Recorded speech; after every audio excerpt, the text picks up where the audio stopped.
तुषार यांचा मी अल्प परिचय करून देतो. तुषार हे पुंजवळच्या शिरूर तालुक्यात राहणारे आहेत आणि शेतकरी संघटनेच्या कामाचा त्यांना अनुभव सुद्धा आहे. किसान पुत्र आंदोलन हे कायदेबद्ध व्हावे त्यामुळं यासाठी ते बरेच काही सोशल मीडियावर सांगत असतात आणि आपला जो पूर्वीचा कार्यक्रम झाला आता उठव सारे रान या फेसबुक लाईव्ह आहे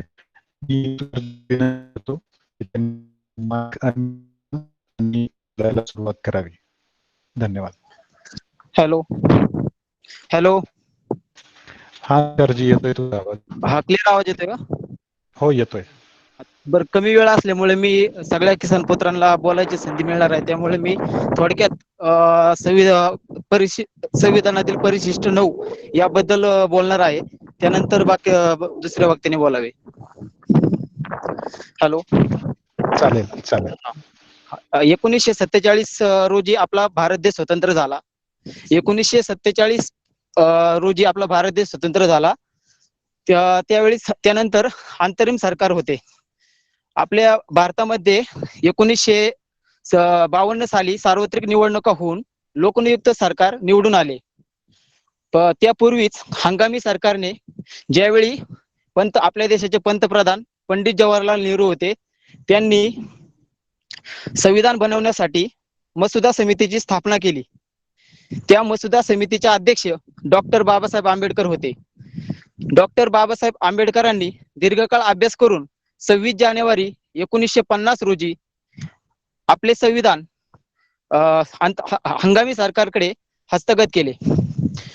हंगामी सरकारकडे हस्तगत केल्यानंतर हंगामी सरकारमध्ये पंडित जवाहरलाल नेहरू यांनी 18 जून 1951 रोजी पहिली घटना दुरुस्ती केली. पहिली घटना दुरुस्ती करून जे मूळ संविधान होते, जे आंबेडकरांनी दिलेले भारताचे संविधान होते, ते 8 परिशिष्टाचे होते. 9वे परिशिष्ट त्यामध्ये नव्हते. तर पंडित जवाहरलाल नेहरूंनी त्यामध्ये 18 जून 1951 रोजी पहिली घटना दुरुस्ती करून 9वे परिशिष्ट जोडले. 9वे परिशिष्ट जोडताना त्या परिशिष्टाविरोधात कोणाला न्यायालयात जाता येऊ नये म्हणून त्यांनी त्यावेळी 31 असे या 9व्या परिशिष्टाला संरक्षण दिले. 9व्या परिशिष्टामध्ये 284 कायदे येतात. त्या 284 कायद्यामध्ये 250हून अधिक कायदे हे शेतकरी विरोधी आहेत. यामध्ये सिलिंग कायदा, आवश्यक वस्तूचा कायदा, जमीन अधिग्रहण कायदा, गोवंश हत्याबंदी कायदा, वन्यजीव संरक्षण कायदा या व्यतिरिक्त 200-250च्या जे पेक्षा जास्त कायदे आहेत.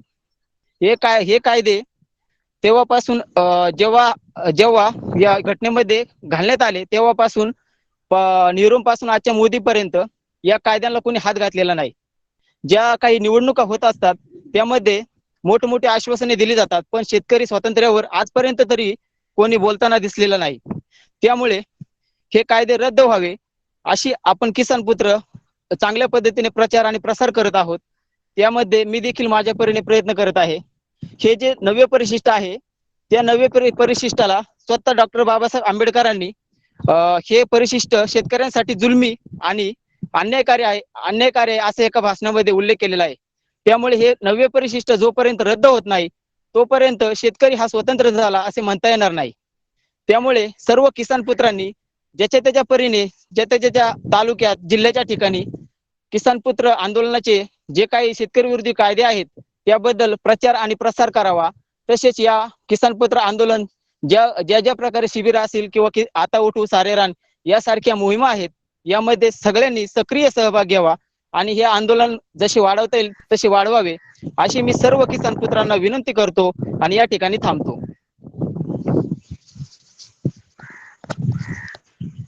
धन्यवाद तुषारजी. जसं तुषारजींनी आपल्याला आवाहन केले की आपण किसान पुत्राच्या या कार्यक्रमांमध्ये आपला सहभाग घ्यावा, हीच विनंती करतो की त्यांनी तुषारजींचं हे जे आव्हान आहे त्याला त्यांकडे वळू.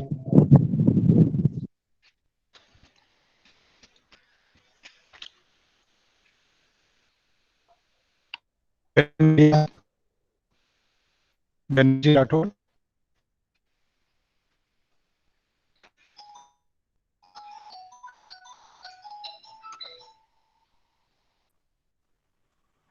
हॅलो गणेशजी रेडी आहात? सर, इथे नेटवर्क इश्यू आहे थोडा, तर मी कॅमेरा ऑफ करतोय. आपले हॅलो. पुढचे वक्ते आहेत गणेश राठोड.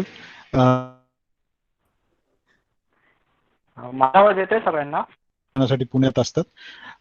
बालगंधर्वच्या आपल्या कट्ट्यावर आपला नोंदवला होता आणि सोमवारी ते शेतकरी कायदे व्हावेत यासाठी पोस्ट पण करतात. तर मी आता गणेश राठोडजींना विनंती करतो की त्यांनी आपलं मनोगत व्यक्त करावं.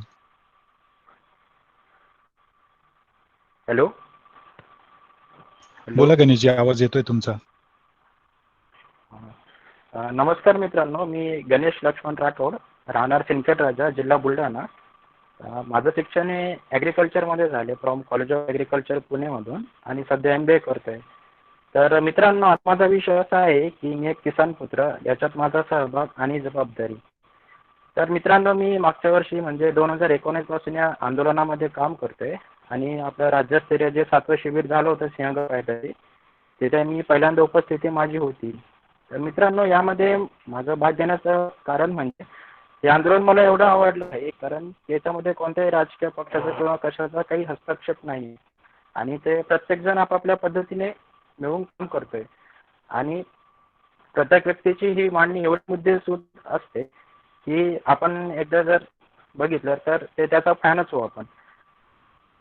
तर मित्रांनो, माझ्याबद्दल सांगायचं झालं तर मी माझ्या 21 वर्षापासून आमची वडिलोपार्जित जी शेती आहे ती करतोय, आणि आम्ही विदर्भाचे राहणारे. तर इथे सतत दुष्काळ पडत असतो, तरी पण हार न मानता आतापर्यंत शेती करतोय. तर मित्रांनो, जमिनीची मशागत आणि पेरणीपासून तर मार्केट कमिटीपर्यंत माल विकणं, यात त्रास मी स्वतः दरवर्षी अनुभवतोय. आणि माझ्याकडे एज्युकेशनल बॅकग्राऊंड आणि नॉलेज असून पण मला नाईलाजाने शेवटी एजंटला माल विकावा लागतो, आणि याला जबाबदार फक्त हे शेतकरी विरोधी कायदेच आहेत. आणि हे कायदे जे आहेत, सिलिंग कायदा, आवश्यक वस्तू कायदा, जमीन अधिग्रहण कायदा, याबद्दल तर तुम्हाला सगळ्यांना परिचय झालाच असेल.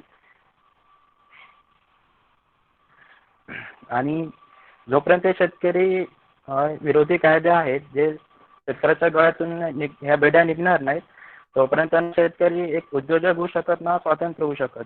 आज जर आपण खरंच विचार करायला गेलो तर भारतामध्ये 85% शेतकरी जे आहेत ते अल्पभूधारक आहेत. अर्थातच 3 एकरपेक्षा कमी शेती आहेत ना. आपण जर प्रत्येक वर्षी या 3 एकरचा कॉस्ट ऑफ कल्टिव्हेशनचा विचार केला तर जवळपास 60 ते 70 हजारपर्यंत खर्च लागतो, आणि शेवटी याला माल ज्या किमतीमध्ये जातो तर फक्त 1 ते 1.5 लाखापर्यंत समजा, आणि जवळपास सगळा खर्च जाऊन आपल्या हातामध्ये फक्त 40 ते 50 हजार राहतात. आणि आता एवढ्या पैशामध्ये खरंच शेतकरी आपला उदरनिर्वाह होतो का त्याचा? अर्थातच होत नाही. तर मित्रांनो, आपल्या भारतामध्ये सगळ्यात मोठी जी पॉवर आहे ती आहे म्हणजे यूथ पॉवर. तर माझी तुम्हा सर्वांना एकच विनंती आहे की या आंदोलनामध्ये सर्वांनी जास्तीत जास्त सहभाग घ्यावा, आणि आपण सर्वांनी एकजुटीने होऊन यामध्ये लढायचं आहे आपल्याला. आणि आज जर किसान पुत्र लढला नाही तर येणारा काळ हा नक्कीच शेतकऱ्यांचा अंत असेल. या आंदोलनामध्ये प्रभावीपणे काम करणारे जे आहेत म्हणजे श्री अमर हबीब सर झाले, मकरंद डोईजर सर झाले, मयूर बागल सर झाले, अनंत देशपांडे सर, नितीन राठोड सर, यांनी आपण सर्वांनी त्यांना एकदा भेटा. जे नवीन शिबिरार्थी जॉईन झाले आहेत त्यांनी एकदा नक्कीच भेटा, कारण तुम्ही प्रत्यक्षपणे जेव्हा यांना भेटताल तेव्हा तुम्हाला यांच्या विचार तुम्हाला नक्कीच पडतील, हा मी तुम्हाला सगळ्यांना विश्वास देतो. आणि यावर्षी 19 आपलं जे अन्नत्याग आंदोलन झालं होतं त्यात यावेळेस चांगला प्रतिसाद भेटला आपल्याला, आणि पुढच्या वेळी आपल्याला अजून जास्त प्रतिसाद कसा मिळवता येईल याच्यासाठी पण आपण प्रयत्न करूयात. आणि मित्रांनो, आपलं एक किसान पुत्राचं यूट्यूबला एक ऑफिशियल चॅनल आहे.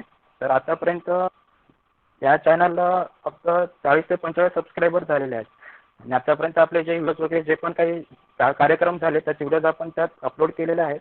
एक तर सगळ्यांनी ते आवर्जून व्हिडिओ बघा, आणि या चॅनलला जास्तीत जास्त ऑडियन्सकडे कसं पोहोचवा येईल ते नक्की पोहोचवा, आणि त्यांना सबस्क्राईब करायला सांगा. आणि हा तुमचा सहभाग आमच्यासाठी अत्यंत मोलाचा राहील. आणि एवढं बोलून माझे 2 शब्द संपवतो. जय जवान जय किसान. धन्यवाद. धन्यवाद गणेशजी. आपण खूप केल्या पद्धतीनं की आपल्या चॅनलवर जाऊन आपले व्हिडिओ बघावेत आणि मी आपले परत एकदा धन्यवाद देतो. आता आपण आपले जे तिसरे थोडस मी एक परिचय देतो. ते आहेत विश्वास सूर्यवंशी. पुण्यातील ख्यातनाम व्यंगचित्रकार आहेत. जितके चांगले ते चित्र काढतात त्यापेक्षा चांगले ते ॲज एक व्यक्ती म्हणून आहेत आणि खूप सुंदर चित्र काढतात. शेतकरी विरोधी कायद्यांच्या बाबतीत जो अवेअरनेस क्रिएट झाला पाहिजे तो त्यामध्ये चित्र खूप मॅटर करतात आणि विश्वास सर त्यासाठी आपला खूप चांगला हातभार लावत आहे. मी जास्त वेळ न घेता सरांना विनंती करतो की मनोगत व्यक्त करावे. हॅलो, नमस्कार. नमस्कार सर. आज मयूर बागुल नाही आलेले दिसत अजून. मयूर येतील. बर बर, चालेल. मंडळी नमस्कार सर्वांना. माझं नाव विश्वास सूर्यवंशी. मी पुण्यामध्ये असतो. मी इलेक्ट्रिकल इंजिनियर आहे. सरकारी नोकरी केली काही दिवस आणि नंतर स्वेच्छानिवृत्ती घेऊन आता माझा व्यवसाय आहे सोलर आणि इलेक्ट्रिक व्हेकल्सचा. स्वेच्छानिवृत्ती घेतल्यानंतर थोडासा शेतीशी माझा संपर्क आला. आमची वडिलोपार्जित जी शेती आहे आणि त्यातले प्रश्न थोडेसे जवळून मला समजले. परंतु ह्यावरती उपाय काय आहे? अनेक संघटना वगैरे काम करतायत हे बघत होतो. परंतु फक्त हमी भाव द्या आणि अशी जी काही वरवरची आंदोलनं चालू होती तर त्यामधून काही फारसं शेतकऱ्याला मिळते असं काही दिसत नव्हतं. पण असो, तर मी जेव्हा मयूर बागुल आमचे मित्र यांच्याशी माझी ओळख झाली ती एका सेमिनारमध्ये. मी लायन्स क्लबचा सदस्य आहे. लायन्स क्लबच्या एका कार्यक्रमामधून मला त्यांच्याशी त्यांची माझी ओळख झाली आणि आम्ही पर्यावरणच्या क्षेत्रामध्ये काम करतो. Lions club of Pune eco friends. तर तिथं आमची ओळख झाली आणि त्याच्यानंतर मग समजलं की हे किसान पुत्र आंदोलनामध्ये काम करत आहेत. तर मला वाटलं ही अशीच बाकीच्या ज्या काही संघटना आहेत त्यासारखीच अशीच एखादी संघटना असेल. त्यामुळे मी फारसं काही लक्ष दिलं नाही. कारण आपल्याला माहिती आहे ह्या संघटनांच्या माध्यमातून फारसं शेतकऱ्यांच्या हाती काही लागलेलं नाही. सुरेश भटांच्या शब्दात जर सांगायचं म्हटलं तर हा ठोकरून गेला तो वापरून गेला, जो भेटला मला तो वांधा करून गेला, अशी शेतकऱ्यांची अवस्था आहे. त्याच्यामुळे मी ह्या संघटनेकडे सुद्धा फारसं म्हणजे अपेक्षेने पाहत नव्हतं किंवा दुर्लक्षच केलं होतं. पण जेव्हा मला त्याविषयी वाचायला मिळालं फेसबुकवरून, मग इतर जे यातले कार्यकर्ते आहेत त्यांचं लिखाण वाचायला जेव्हा मिळालं तेव्हा माझ्या लक्षात आलं की ह्यांनी अगदी मुळावरतीच घाव घातलेला आहे. मूळ प्रश्न काय आहे हा त्यांनी शोधून काढलेला आहे आणि त्याच्यावरतीच काम करत आहेत. ह्यामध्ये प्रत्येकाला म्हणजे आता इथं जे कोणी नवीन लोक आलेले असतील त्यांनी एक ह्या कायद्याविषयीची जी पुस्तिका आहे ती आवर्जून वाचावी. एकदा नव्हे दोनदा वाचावी. कारण कायद्याची भाषा आहे. कायदा समजून घेतला पाहिजे आणि नव्या पिढीच्या लोकांनी तरी ह्यामध्ये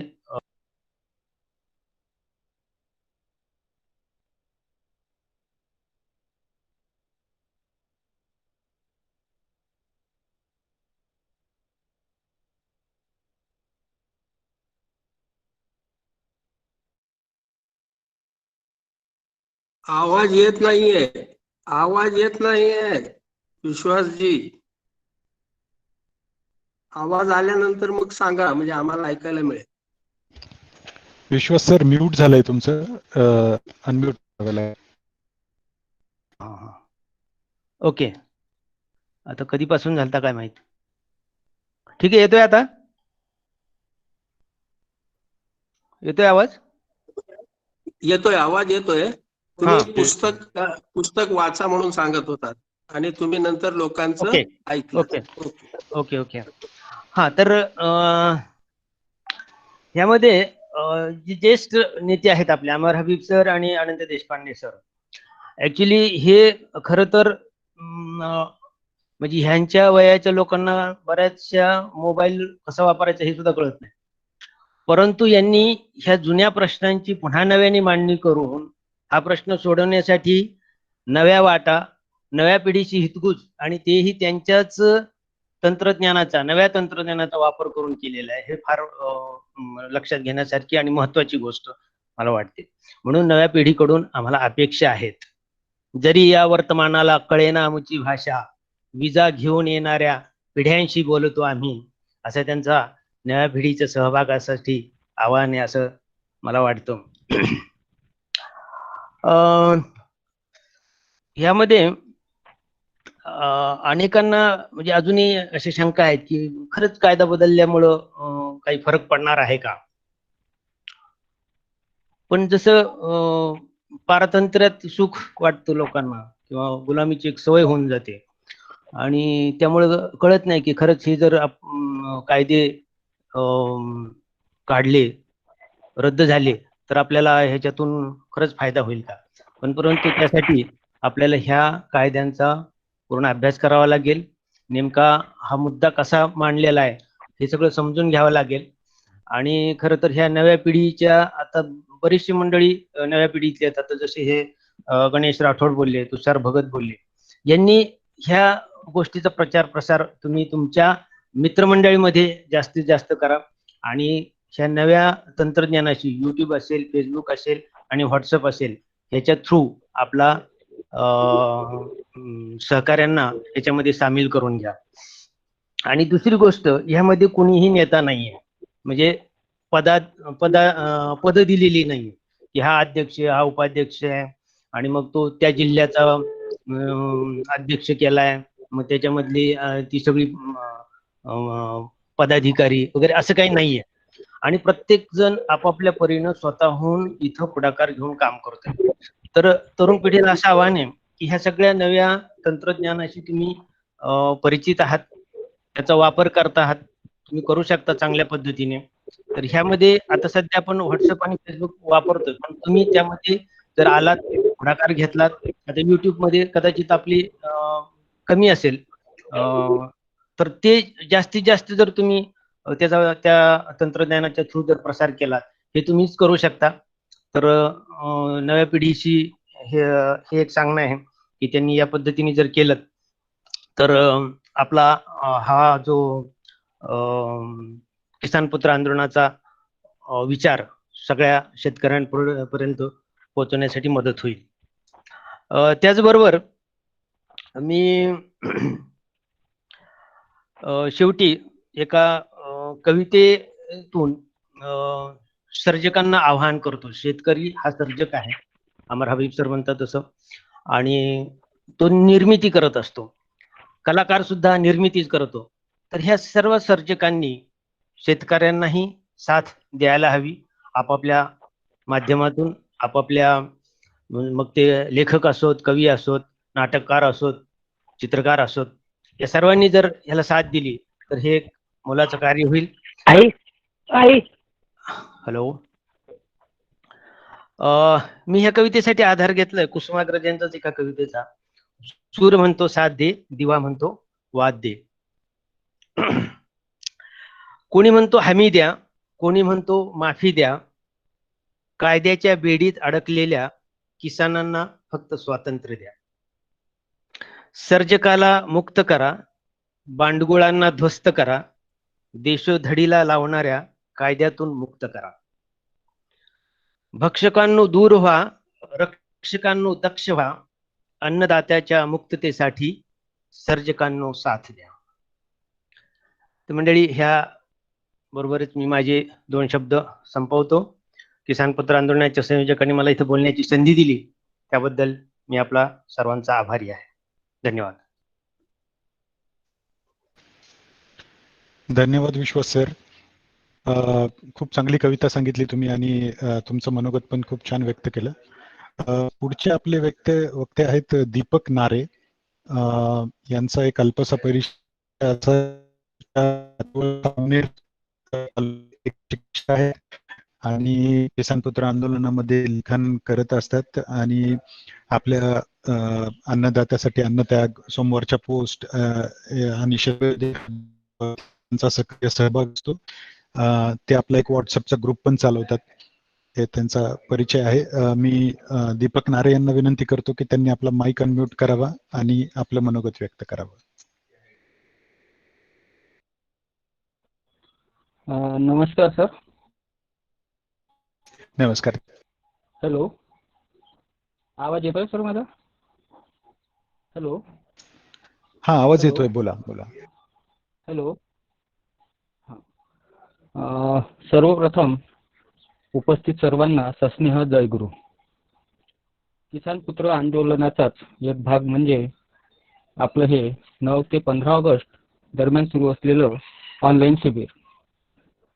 या शिबिरातील आजच्या 6व्या दिवशी मी किसान पुत्र सहभाग आणि जबाबदारी या विषयाअंतर्गत आयोजकांनी मला मनोगत व्यक्त करण्याची संधी दिली. त्याबद्दल मी सर्वप्रथम या आंदोलनातील सर्व माझ्या ज्येष्ठ मार्गदर्शकांना आणि आयोजकांना मनपूर्वक आभार मानतो त्यांचे. मित्रांनो, वेळेला महत्त्व देऊन आंदोलनाविषयी व त्यातील माझ्या हॅलो हॅलो आवाज येतोय का? हा, येतोय सर, येतोय, बोला सर. येतोय आवाज, येतोय, तुम्ही बोला.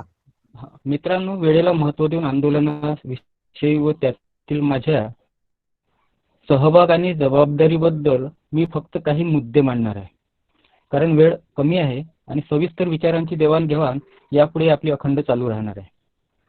मी सर्वप्रथम मी किसान पुत्र ह्या विषयाला धरून मी काही वाक्य बोलणार आहे. मी दीपक गजाननराव नारे, वय 41 वर्ष, राहणार टेंबुडो, तालुका सावनेर, जिल्हा नागपूर. व्यवसाय आताचा माझा शिक्षक आहे. मी नोकरी करतो. वंदनीय राष्ट्रसंत तुकडोजी महाराज यांच्या विचारधारेचा पाईक असल्याने मी कोणतेही धर्म, जात आणि पंथ याच्याशी माझा काही संबंध नाही. केवळ माणूस आणि मानवता या जगाकडे बघतो. सर्व ग्रामाची सुखी करावे, अन्न वस्त्र पात्रादी द्यावे, परी स्वतः दुःखाची भोगावे, भूषण तुझे ग्रामनाथा. या ओळीने 26 ऑगस्ट 1955 या ओळींनी राष्ट्रसंत तुकडोजी महाराजांनी अर्पण पत्रिकेची सुरुवात केली. ही अर्पण पत्रिका काय? तर त्यांनी राष्ट्रसंत तुकडोजी महाराज म्हटलं की ग्रामगीता हा शब्द आपल्या सगळ्यांच्या मनात येतो आणि ग्रामगीता हा ग्रंथ लिहिताना त्यांनी अर्पण पत्रिका लिहिली आणि या अर्पण पत्रिका कोणाला अर्पण केली? तर ग्रामनाथाला. ग्रामनाथ म्हणजे कोण? तर आपलं शेतकरी. तर या ग्रामनाथाला 1955 साली त्यांनी अर्पण पत्रिकेतून आपलं सर्वस्व वाहिलं. ग्रामगीता त्यांच्या चरणी वाहिली. या ग्रामनाथाची आजची दशा काय? ह्या सगळ्यात मोठा प्रश्न आपल्या समोर आज उपस्थित आहे. आपण सर्व सुशिक्षित आहोत, शिकलेले आहोत, वेगवेगळ्या क्षेत्रात काम करणारे आहोत.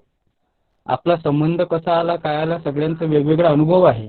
पण आजचा जो विषय आहे हा खरंच सहवेदनेचा विषय आहे.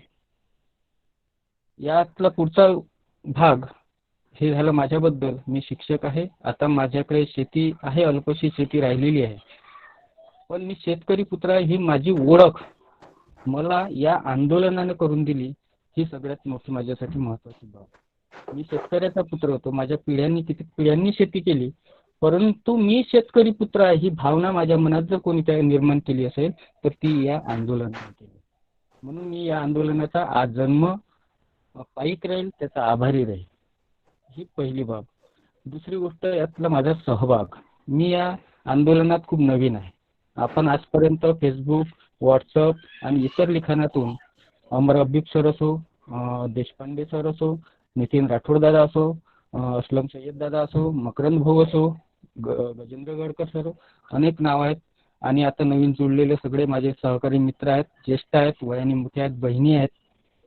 या सगळ्यांचा सहभाग या आंदोलनात होत आहे. पण माझा जर सहभाग सांगायचा झाला तर मी लोकमतला माझ्या बडेगाव इथून परिसरातून काही वार्ताहर म्हणून काम करतो. सोबतच आवड असल्यामुळे, सामाजिक विषयाची आवड असल्यामुळे लिहिण्याची एक संधी मिळते म्हणून मी लोकमतला सामाजिक विषय मांडण्याचा प्रयत्न करतो. तर तिथे उपसंपादक म्हणून सुनील चरपे आहेत. सुनील चरपे सर अमर हबीब सरांना आपले गुरु, पत्रकारितेतले गुरु मानतात. आणि त्यांच्याच चर्चेतून मला अमर हबीब सरांबद्दल माहिती मिळाली आणि मी अमर हबीब सरांना फेसबुकवर वाचायला लागलो, सर्च केलं. आणि त्यानंतर मला ते म्हणजे माझाच विषय मी वाचतोय आणि मी पाहतोय स्वतःला असं मला तिथे जाणवलं. आणि मी सरांचा नंबर घेऊन सरांना व्हॉट्सअप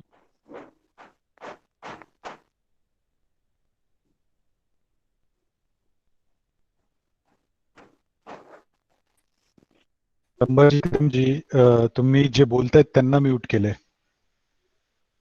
दीपकजी, तुमचं दीपक नरे सर. हॅलो. हां हां हा, आपोआप होतं सर, हे कधी मला कळत नाही. केव्हापासून बंद झालं? हे संभाजी म्हणून आहेत, त्यांनी जरा म्यूट केलं होतं ते. ठीक आहे, आपण बोला. केव्हापासून बंद झालं सर? मी उघडतच बोलत होतो. हॅलो हॅलो, आवाज येतोय सर? हो, आवाज येतोय. हां. तुम्ही सुनील चरपेची सांगितलं, हां, सुनील हां. चरपेचं सिद्ध आहे. तर माझ्या सहभागाबद्दल मी सांगत होतो सर यातला.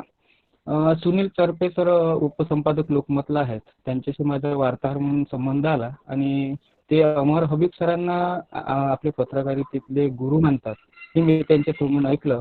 त्यामुळे अमर हबीब सरांच्या कार्याबद्दल मला थोडीशी माहिती मिळाली. नंतर मी फेसबुकवर अमर हबीब सरांबद्दल सर्च केलं आणि त्यांना वाचायला लागलो. नंतर मी व्हॉट्सअपवर त्यांच्याशी संपर्क साधला आणि त्यांच्याकडून 10 किसान शेतकरी विरोधी कायदे या 10 पुस्तिका मी मागवून घेतल्या. हे माझं या सहभागातली सुरुवात, या आंदोलनातली. पहिली पुस्तिका मी सर्वप्रथम माझ्या शेतकरी बापाला दिली. त्यांना सांगितलं की बाबा, हे तुम्ही वाचा, हे आपल्याबद्दल आहे, आपल्या पिढ्यांबद्दल आहे. आणि तिथून मी या आंदोलनाला सक्रिय सहभागाला सुरुवात केली. नंतर वाचायला 1 वर्ष माझं फक्त आंदोलन समजून घेण्यात गेलं. पहिलं वर्ष त्यावेळेस मी एकट्याने उपवास केला होता आणि 19 मार्चचा पहिला उपवास माझा गेल्या वर्षीचा झाला. पण वर्षभर मी जवळपास फक्त वाचनच करत होतो. मकरंद दादांचं वाचत होतो, नितीन दादांचं वाचत होतो, अमर सरांचं वाचत होतो. वाचण्यात आणि हे आंदोलन समजून घेण्यात आणि पुस्तकं वाचण्यात मी 1 वर्ष पूर्ण हे केलं. यावर्षी मी माझ्या पत्नीसह आणि माझ्या ह्यातले काही शिक्षक आहेत आणि काही माझे मित्र यांच्यासह मी उपवासाचं त्यांना उपवास का बरोबर, त्याच्या मागची भूमिका काय हे पटवून दिलं. माझ्या लिखाणातून पटवून दिलं, माझ्या बोलण्यातून पटवून दिलं आणि माझ्यासोबत कळत नकळत माझ्यासोबत माझ्या परिसरातल्या असंख्य लोकांनी, मला माहिती नाही काही त्यांची नावं, पण नंतर समजलं की मी पण उपवास ठेवला होता, अशा लोकांनी उपवास ठेवला आणि मला पूर्ण प्रेरणा मिळाली. त्यानंतर मी व्हिडिओ स्पर्धेमध्ये माझा सहभाग नोंदवला. मला त्यातून हे नाही, पण आपला सहभाग ज्या पद्धतीनं नोंदवता येईल, ज्या पद्धतीने आंदोलनाला हातभार लावता येईल, त्या पद्धतीनं आपण सगळ्यांनी लावावा, हे महत्त्वाचं आहे. आता जबाबदारी संबंधी जर बोलतो म्हटलं तर जबाबदारी इथे काही कोणी, आपण इतक्या दिवसांचं ऐकत आहोत, वाचत आहोत, इथे जबाबदारी नेमून देणारं कोणी नाही. इथे प्रत्येकाची सहवेदना जागृत करणं ही सगळ्यांची जबाबदारी महत्त्वाची आहे असं मला वाटतं.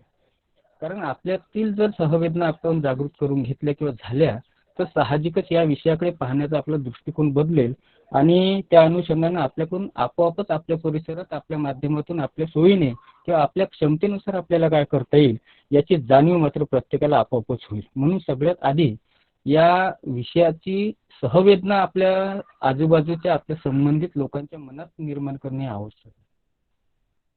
आता आजची जर परिस्थिती पाहिली तर मला असं वाटतं की आपण काल मला वाटतं गजेंद्र गडकर सरांनी बोलले की माझ्या अनेक वकील मित्रांनाच कायदे हे विरोधी असतात, म्हणजे शेतकरी विरोधी असतात की विरोधात कायदे नुकसानकारक असतात, हे माझ्या वकील मित्रांनाच माहीत नव्हतं.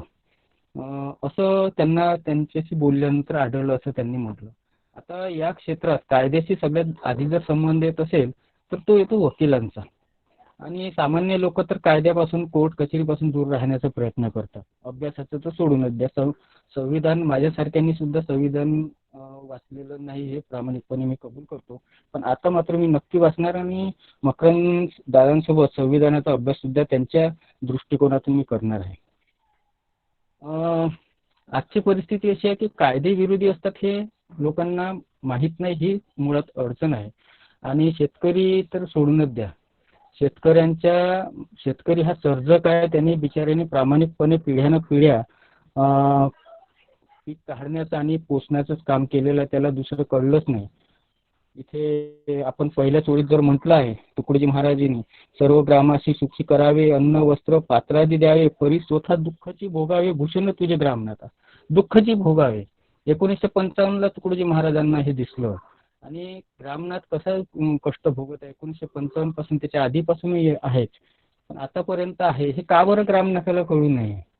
आता त्या ग्रामनाथाला याबाबत साक्षर करणं. आता तुकडोजी महाराजांनी त्यांचं शिक्षण किती, 3री-4थी वर्ग शिकलेले तुकडोजी महाराज, त्यांनी एवढं मोठं तत्वज्ञान ग्रामगीतेतून आणि इतर साहित्यातून मांडलेलं आहे.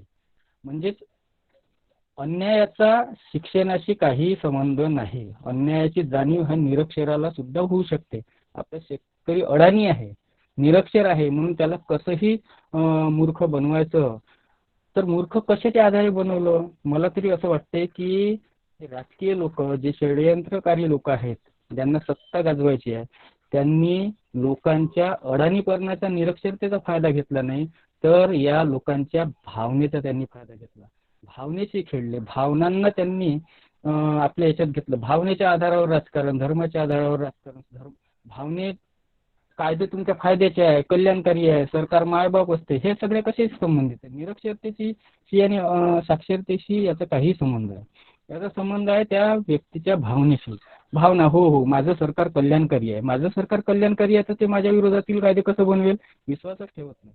आपण कायद्याविषयी शेतकऱ्याशी एखादा विषय काढायला गेलो, काही होत नाही, काही फायदा नाही, अशी लोकांची भावना असते. का बरं? कारण त्यांची भावना एवढी बळकट करून टाकली की हे सरकारच मायबाप आहे.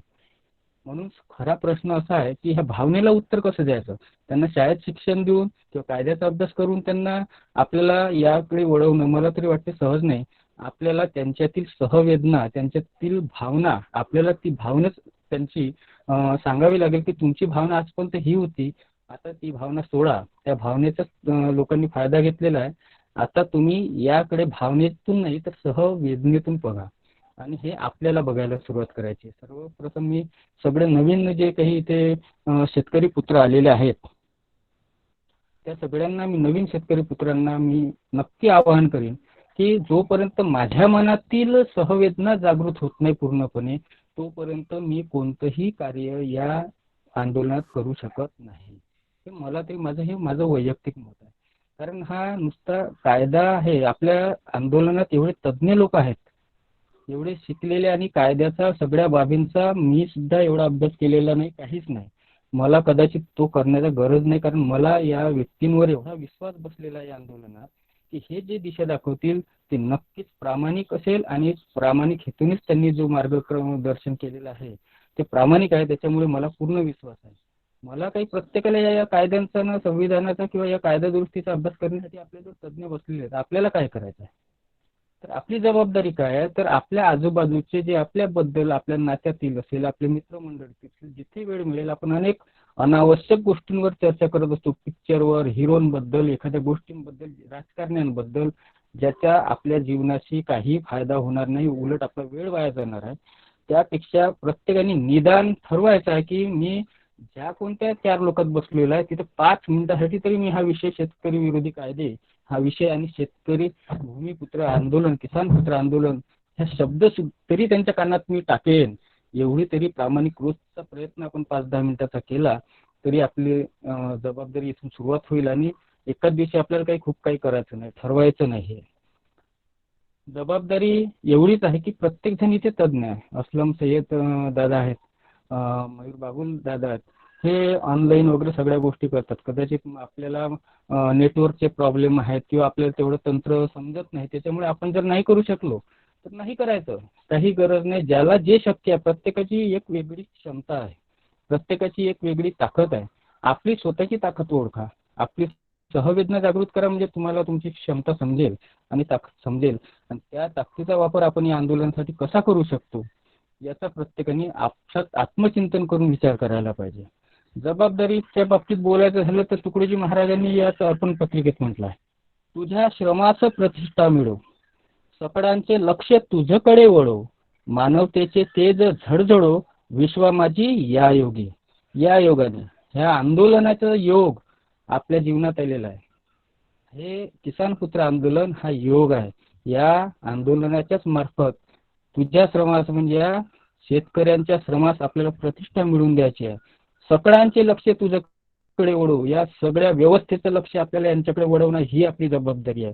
आणि मानवतेचे तेज तेव्हाच झडझडेल जेव्हा अन्नदात्याला न्याय मिळेल, अन्नदात्याला त्याचा मान मिळेल, अन्नदात्याला त्याचा हक्क आणि अधिकार मिळेल. हीच आपली जबाबदारी आहे. या जबाबदारीसाठी प्रत्येकाने, मला बोलता आलं मी बोललो, मला लिहिता आलं मी लिहिलं, मला तंत्रज्ञान वापरता आलं मला तंत्रज्ञान. आंदोलन, आंदोलनाचा हेतू हा कसा इतर आंदोलनापेक्षा, स्वार्थी आंदोलनापेक्षा वेगळा आहे. हे कसं माझं स्वतःचं आंदोलन आहे, मी कसं स्वतःसाठी लढतोय, ही भूमिका पटवून टाकायची आहे प्रत्येकाला. मी किसान पुत्र शेतकरी, खरं म्हणजे माझ्यात जर ही प्रेरणा आली असेल तर मला ही जाणीव जागृती झाली की मी शिक्षक नाही, मी नोकरी पेशा नाही आहे, मी हा नाही आहे, मी चित्रकार नाही आहे, मी प्रथम शेतकरी पुत्र आहे. हे शेतकरी पुत्र असल्याची जाणीव जर आपल्याला झाली ना, तर शेतकऱ्यावरचे सगळ्या गोष्टींचे जे आजपर्यंत परिणाम झालेले, वाईट परिणाम झालेले, वाईट कायदे केलेले आहेत, सगळ्या गोष्टी आपोआप स्पष्ट व्हायला लागतील. पण मी शेतकरी पुत्र, ही तळमळीची भावना आपल्या मनात आधी निर्माण झाली पाहिजे. ही आपली खरी ओळख आहे. आणि ही रक्तातली खरी ओळख जोपर्यंत आपल्या मनात जागृत होणार नाही तोपर्यंत मला असं वाटते का एक हौशे गवशे नवशे जे असतात ना, हे प्रकार आपल्याला नष्ट करायचे. ही माझी जबाबदारी आहे. हौशे गवशे नवशे नाही. इथे आपल्याला, मी शेतकरी पुत्र आहे आणि माझ्या शेतकरी बापाच्या प्रत्येक घामाच्या, प्रत्येक श्रमाच्या कणाचा मला इथून हिशोब घ्यायचा आहे. ही भावना माझ्या मनात निर्माण झाली पाहिजे. ही माझी जबाबदारी मी समजतो. प्रचार प्रसार वेगवेगळ्या माध्यमातून त्यात खूप तज्ज्ञ आपल्या इथे. मला सांगतो, शिक्षण शिकताना आपण क्वचितच काहीच विषयांचा अभ्यास करू शकतो, काहीच व्यक्तींशी आपण बोलू शकतो. जो विषय आपण निवडला त्या विषयाशी संबंधित शिक्षक आपल्याला भेटतात. हे आंदोलन असं आहे. तरुण मित्रांना मी विनंती करतो, हे आंदोलन असं आहे, इथे प्रत्येक क्षेत्रातले अनुभवातून तज्ज्ञ झालेले लोक आपल्याला बोलणार आहेत, आपल्याशी बोलणार आहे, आपल्या समस्यांविषयी बोलणार आहेत, आपल्याला समजून सांगणार आहेत, आपल्याला समजून घेणार आहेत. एवढं मोठं जीवनात मला तरी वाटत नाही की एवढं मोठं ज्ञानाचं भंडार, जर वैयक्तिक आपला जर याच्यात हेतू पाहिला तर आपल्याला वैयक्तिक ज्ञानाचं भंडार एकाच ठिकाणी आपल्याला हे आंदोलन देणार. पण ह्या ज्ञानाच्या भंडाराचं काय करायचं, ज्ञानाचं उपयोजन आपल्याला कुठे करायचं आहे, तर मग काय, तर त्यासाठी उपयोजनासाठी आहेच ना आपलं शेतकरी किसान पुत्र आंदोलन. आपल्या न्यायाची लढाई आपल्याला या ज्ञानाच्या उपयोजनातून लढायची आहे. भावना आणि सहवेदना, मला असं वाटते की हे दोनच शस्त्र. महत्वाची गोष्ट, सहवेदनेची धार असल्याशिवाय आपण मुळावर घाव घालू शकणार नाही. आणि मुळं तर आपल्याला स्पष्ट या आंदोलनाने दाखवून दिलेली आहे मित्रांनो. मुळं दिसल्याशिवाय आपल्याला वार वाया गेला असता, पण आपल्याला मूळ दाखवण्याचं काम या आंदोलनाने केलं आहे. या आंदोलनातील या सर्व ज्येष्ठ लोकांनी केलेलं आहे. या लोकांचे श्रम, ह्या लोकांचा प्रत्येक वेळ जो आपल्या या आंदोलनासाठी देत आहे, हा वेळाचा सुद्धा हिशोब आपल्याला या व्यवस्थेकडून घ्यायचा आहे. या लोकांनी आपल्यासाठी दिलेला वेळ, आता मी त्या दिवशी लिहिलं की काही लोक साधी एवढी सुद्धा ओळ टाकत नाही की सर मी इथे रजिस्टर्ड झालेलो आहे पण या कारणामुळे मी लिहू शकत नाही. भावांनो बहिणींनो, हात जोडून विनंती करतो, प्रत्येकाला अडचण असते. 100 पैकी 100 लोक उपस्थित राहू शकत नाही, हे सगळेच जण जाणतात. त्याच्याबद्दल तुम्हाला कोणीही दोष देणार नाही. फक्त आपली सहवेदना जागृत ठेवून आपली जबाबदारी काय, मी उपस्थित नाही राहू शकत, मी आज उपस्थित राहू शकत नाही सर मला एक, आणि ते रेक्टिफिकेशन नाही द्यायचं, ही आपली जबाबदारी आहे. ही जबाबदारी आपल्या सहवेदनेतून निर्माण होणार आहे. म्हणून सगळ्यात आधी या आंदोलनाविषयी, या कायद्यांविषयी आणि शेतकरी विरोधी कायदे काय आहेत हे तर आपण शिकणार आहोत, समजून घेणार, तर आपल्याजवळ तज्ज्ञ आहेत त्या बाबी सांगायला. पण याविषयी सहवेदना जोपर्यंत जागृत होणार नाही तोपर्यंत आपण काहीच करू शकणार नाही. म्हणून मी एवढंच सांगतो, माझी जबाबदारी, मी माझ्या पद्धतीने जी मला समजावून सांगितली ती जबाबदारी मी ओळखली आणि त्या पद्धतीने काय काय करता येईल ते मी सगळंच करणार आहे. या आंदोलनाच्या माध्यमातून मी सांगू इच्छितो, वर्ध्यातील माझे काही माझे ओळखीचे या आंदोलनाच्या निमित्ताने झालेले लोक आहेत. मोर्शी, अकोला, अमरावतीचे आहेत. सगळ्यांशी आपण मिळून, मला असं वाटतं ग्रुपवर सगळ्यांनी टाकावं की आपला पत्ता काय आहे आणि तुम्ही काय करत आहात, वैयक्तिक तिथे काय करत आहात. मग जर वैयक्तिक तुम्ही तिथे काही करत असाल तर आम्हाला सुद्धा त्याची जाणीव होईल, माहिती होईल आणि आम्ही त्याच्यात काय सहभाग देऊ शकतो ते आम्ही ठरवू किंवा आम्ही तुमच्याशी संपर्क साधू. म्हणून आपापल्या ठिकाणी जर आपण काही एखादी जसं नागपूर हायकोर्टात केस टाकणार आहेत, त्या संबंधी आता या आंदोलनाच्या शिबिराच्या माध्यमातून समजलं. त्यामुळे आता मला असं जाणीव झाली, आता मी त्यांच्याशी कॉन्टॅक्ट करण्याचा प्रयत्न करेल आणि त्यांच्याशी पर्सनल भेटून मला काय देता येईल त्या आंदोलनासाठी हे मी ठरवेन. ते मला काहीच नाही मागणार, पण मी ठरवेल तर मला काय देता येईल, मी काय देऊ शकतो. म्हणून कृपया ज्या ज्या ठिकाणी जे कोणी काही करत आहेत त्यांनी आपण त्या ठिकाणी काय करतो हे ग्रुपवर टाकावं, जेणेकरून आजूबाजूच्या आपल्याला माहीत नसलेले जे आपले आंदोलनातील सहकारी आहे ते त्यात स्वतःहून येऊन सहभागी होतील, ही मी अपेक्षा सगळ्यांकडून बाळगतो.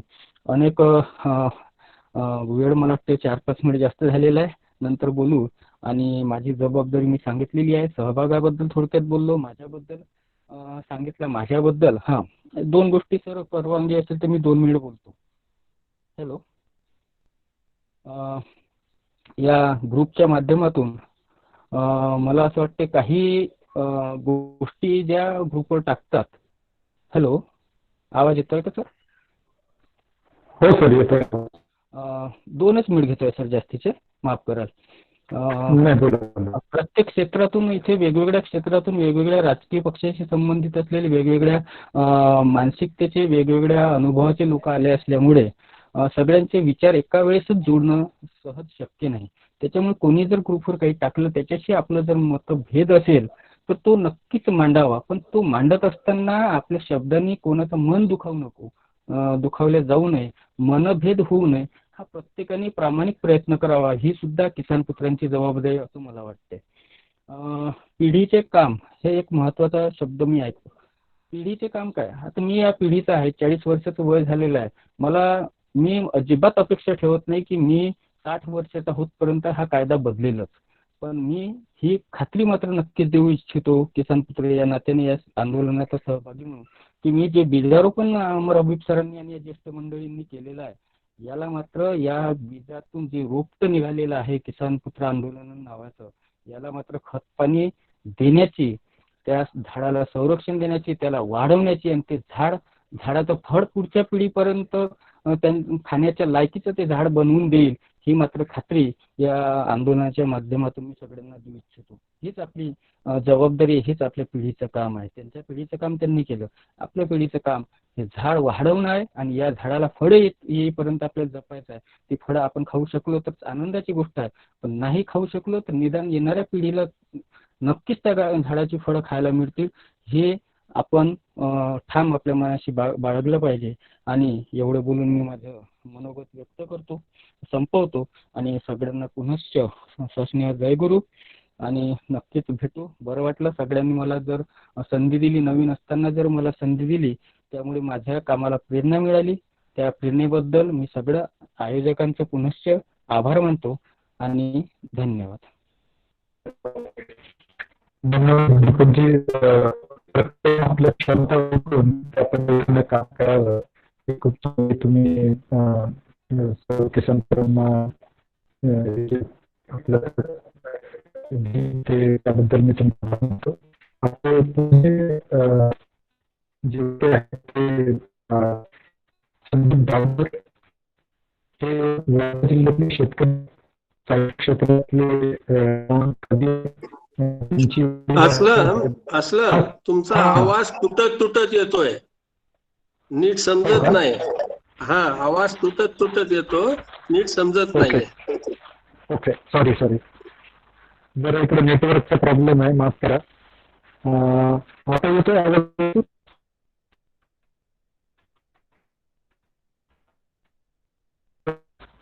हो, येतो, आवाज येतो आता. ओके. आपले वक्ते आहेत संदीपजी गावडे. जसं मी सांगत, वर्धेतले शेतकरी आहेत, साहित्य क्षेत्रात नामवंत कवी आहेत, कमांड आहे. शेतकरी विरोधी कायदे रद्द होण्यासाठी त्यांनी कविता पण सादर केलेल्या आहेत आणि त्या कवितेत आपले विनंती करतो संदीपजी धावडे यांना की त्यांनी आपला माईक अनम्यूट करावा आणि आपले मनोगत व्यक्त करावे.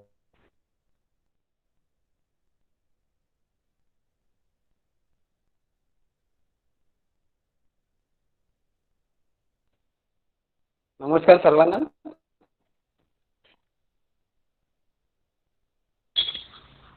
नमस्कार. आदरणीय सर्व किसान पुत्रांना माझा नमस्कार. आदरणीय अमर अभित सर, आदरणीय अनंत देशपांडे सर आणि किसान पुत्राची ही धुरा वाहणारे किंवा रात्रंदिवस जी मेहनत करत आहेत ती सर्व टीम त्यांना पुन्हा एकदा नमस्कार. माझा अल्पसा परिचय देतो. मी संदीप धावडे, तसा असलम सरांनी दिलाच आहे, त्याबद्दल त्यांना धन्यवाद. मी शेतकरी नाही आहे, कारण शेतकऱ्याची जी खऱ्या अर्थाने व्याख्या केली आहे अहित सरांनी की शेतकरी त्याला म्हणावं की ज्याचा पूर्णतः उदरनिर्वाह हा शेतीवरती अवलंबून आहे.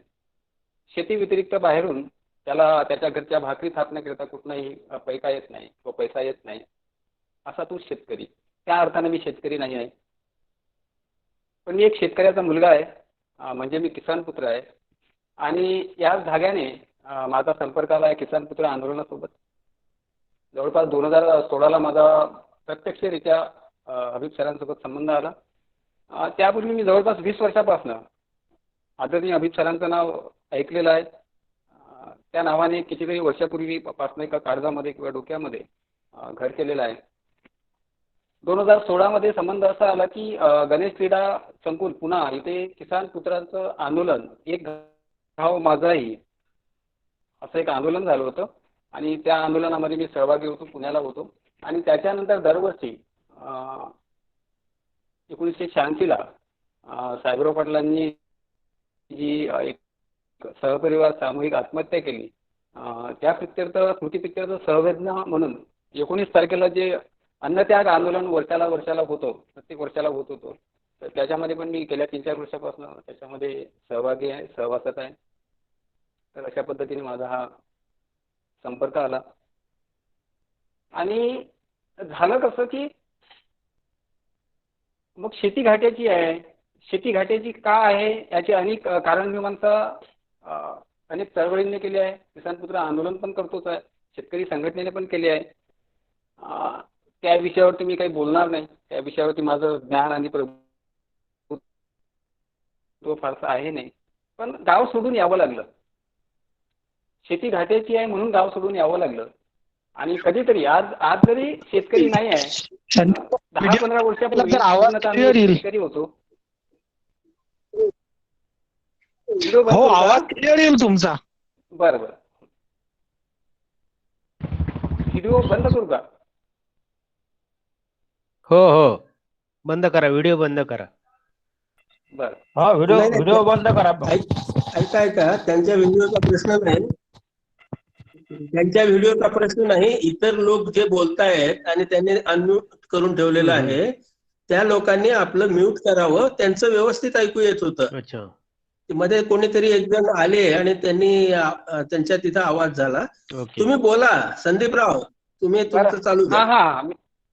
हा खरोखर या किसान पुत्राच्या माध्यमातून मनामधली जी खदखद आहे, गाव सोडून शहरामध्ये आल्यानंतर मनामध्ये कुठेतरी एक रुखरुख राहत होती की आपल्याला गाव सोडावं लागलं. हे खूप मोठी दुःखाची गोष्ट आहे. जरी प्राध्यापक नाही किंवा मास्तर नाही किंवा कुठल्या बँकेमध्ये सर्व्हिसला नाही किंवा जरी असलो तरी आणि नसलो तरी पण गाव सोडून शहरामध्ये यावं लागलं. जो एक मुख्य कारखाना आहे, जो एक मुख्य व्यवसाय आहे की ज्याच्यामध्ये आमच्या पिढ्यानपिढ्यांची ज्याच्यामध्ये कमांड आहे, ज्या व्यवसायामध्ये शेती करण्याचं कसं रक्तामध्ये भिनलं गेलेलं आहे, ते सोडून त्याला दुजोरा देऊन इकडे येऊन शहरामध्ये येऊन दुय्यम कामं करावी लागतात. ही पण एक सल मनामध्ये होती. आणि मग अत्यंत विश्वसनीय असं, विश्वासार्ह असं की ज्यांच्यासोबत आपण काम करू शकू किंवा नेमकं कशामध्ये काम करायचं असलं काही सापडत नव्हतं, दिसत नव्हतं. आणि अशा याच्यामध्ये या 4 वर्षापूर्वी किसान पुत्र आंदोलनाचं असं एक इंद्रधनुष्य झळकलं आणि खरोखर या इंद्रधनुष्यामधनं जो तीर सुटणार आहे तो बरोबर निशाण्यावरती आहे, बरोबर इंधनावरती आहे आणि अत्यंत विश्वसनीय आहे असा विश्वास पटला आणि या किसान पुत्र आंदोलनामध्ये सहभागी झालो. अमर हबीब सरांचा मला वाटतं मी काल पण एक व्हिडिओ एक चित्रफित पाहिली लाईव्ह. त्याच्यामध्ये त्यांचं एक वाक्य आहे की मी पूर्णतः गांधीवादी आहे आणि माझा प्रश्न हा जे गांधीवादी नाहीत त्यांना नाही आहे, तर जे गांधीवादी आहेत त्यांना माझा प्रश्न आहे, असा एक त्यांचा संवाद होता. आता आम्ही किसान पुत्र आहे. किसान पुत्राची पण एक व्याख्या आहे की जे शेती करत नाही, म्हणजे शेतकऱ्यांची मुलं आहे पण शेती करत नाही, जे शहरामध्ये आपले काहीतरी कामं करत आहेत, कुठल्या तरी नोकरीवरती आहेत, कुठल्या तरी प्रायव्हेट जॉब करत आहेत आणि आपला उदरनिर्वाह आपलं एक भविष्याची स्वप्न ते परिपूर्ण करण्यासाठी धडपडत आहेत, असे हे किसान पुत्र. पण ते शेती करत नाही.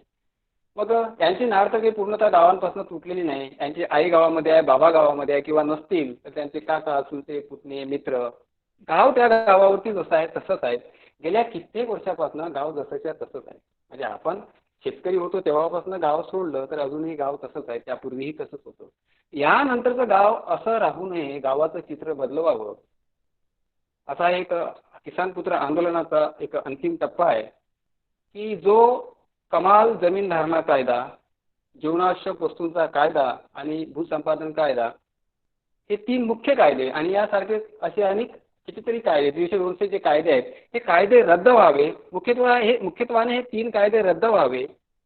हे 3 कायदे जर रद्द झाले तर खऱ्या अर्थानं सर्जकाला स्वातंत्र्य भेटेल आणि त्या किसान पुत्रांना आणि त्या शेतकऱ्यांना आपल्या त्या शेतीमध्ये तंत्रज्ञान वापरण्याचं स्वातंत्र्य त्याला तिथे भेटेल. भांडवल गुंतवणूक करण्याचं स्वातंत्र्य त्या शेतकऱ्याला तिथे भेटेल. आपली जी काही प्रतिभा आहे ती त्या प्रतिभेचा पूर्णतः वापर करण्याचं स्वातंत्र्य त्या शेतकऱ्याला तिथे भेटेल जर हे 3ही कायदे रद्द झाले तर. आज परिस्थिती अशी आहे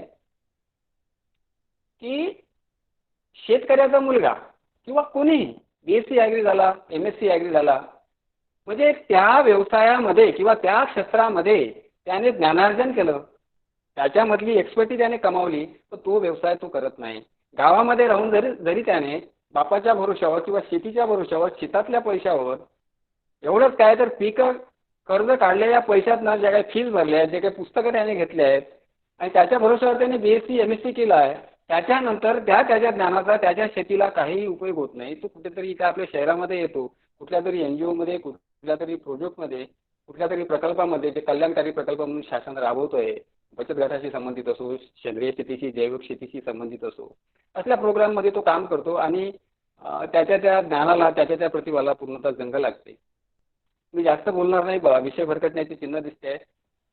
पण जेव्हा मी अत्यंत तरुण होतो तेव्हा मला असं वाटायचं की मी जर 1947 पूर्वी जन्माला आलो असतो, मनामध्ये प्रचंड खतखत होती. किसान पुत्र आंदोलन त्याच्या मार्गाने हे आंदोलन पार पडत आहे, पार पडलं आणि पुढे पण पार पडणार आहे. पण मी जेव्हा तरुण होतो, आताही माझ्या मनामध्ये कधी कधी प्रचंड असंतोष आणि खतखत येते,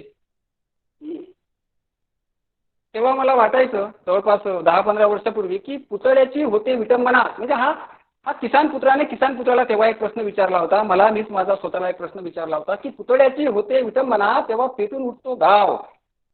पुतळ्याची होते विटंबना तेव्हा पेटून उठतो गाव, तुझ्या बापाची होते विटंबना तेव्हा कुठे जातो तुझा ताव. आणि गेल्या कित्येक दिवसापासून गावामधलं तारुण्य भावनेच्या भरामध्ये कितीतरी दबाव गटांनी, प्रादेशिक पक्षांनी, राजकीय पक्षांनी अक्षरशः ओरबडून नेलेलं आहे.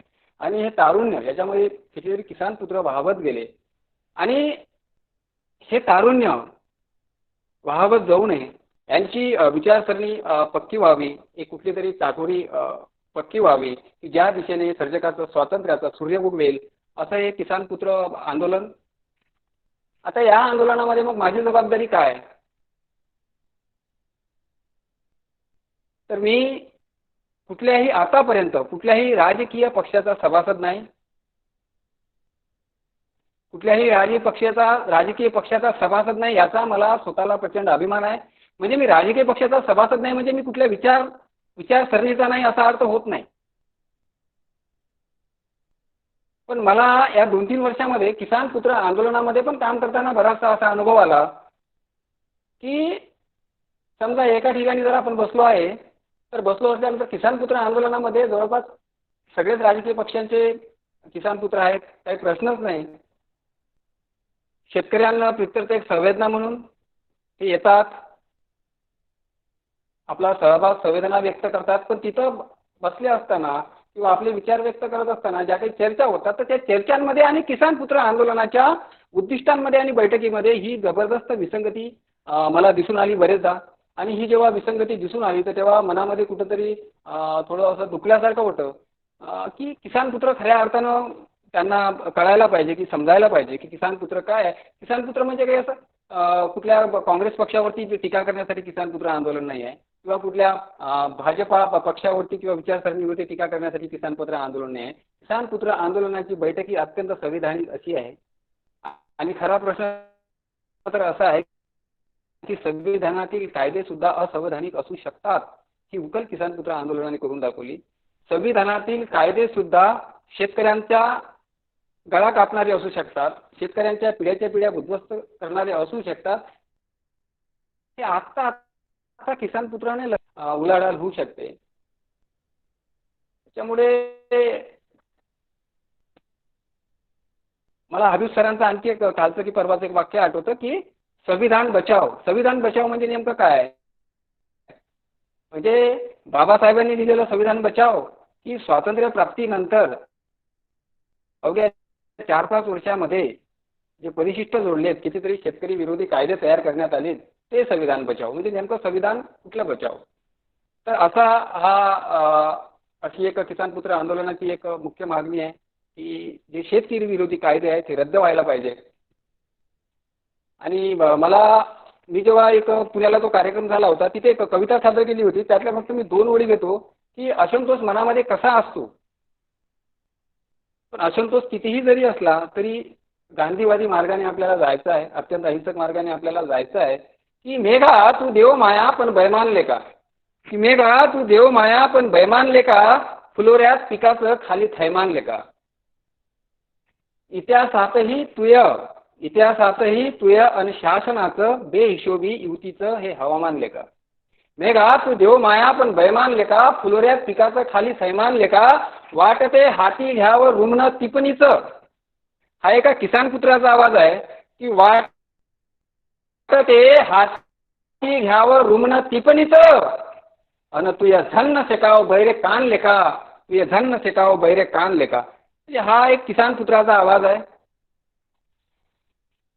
या किसान पुत्राच्या आंदोलनाच्या निमित्ताने जे शेतकरी विरोधी कायदे रद्द करण्याची एक मुख्य भूमिका या आंदोलनाने मांडली आहे, त्याच्या अनुषंगाने माझी एक रचना पण मी 1.5-2 वर्ष आधी रचना केलेली आहे. त्या रचनेच्या ओळी अशा आहेत, जास्त वेळ घेत नाही. की सांगू नको मले पोचडे जनेचे फायदे, सांगू नको मले पोचडे जनेचे फायदे, रद्द करा दिशती शासनाचे कायदे. दुखते कुठं सुखते कुठं माही मले पुसा, दुखते कुठं सुखते कुठं माही मले पुसा, काय कराव कसं करावं म्हणतं रात दिसा. अजूक नको साहेबराव मले सवासी न माय दे, सांगू नको मले पोचडे जनेचे फायदे, रद्द करा दिशती शासनाचे कायदे.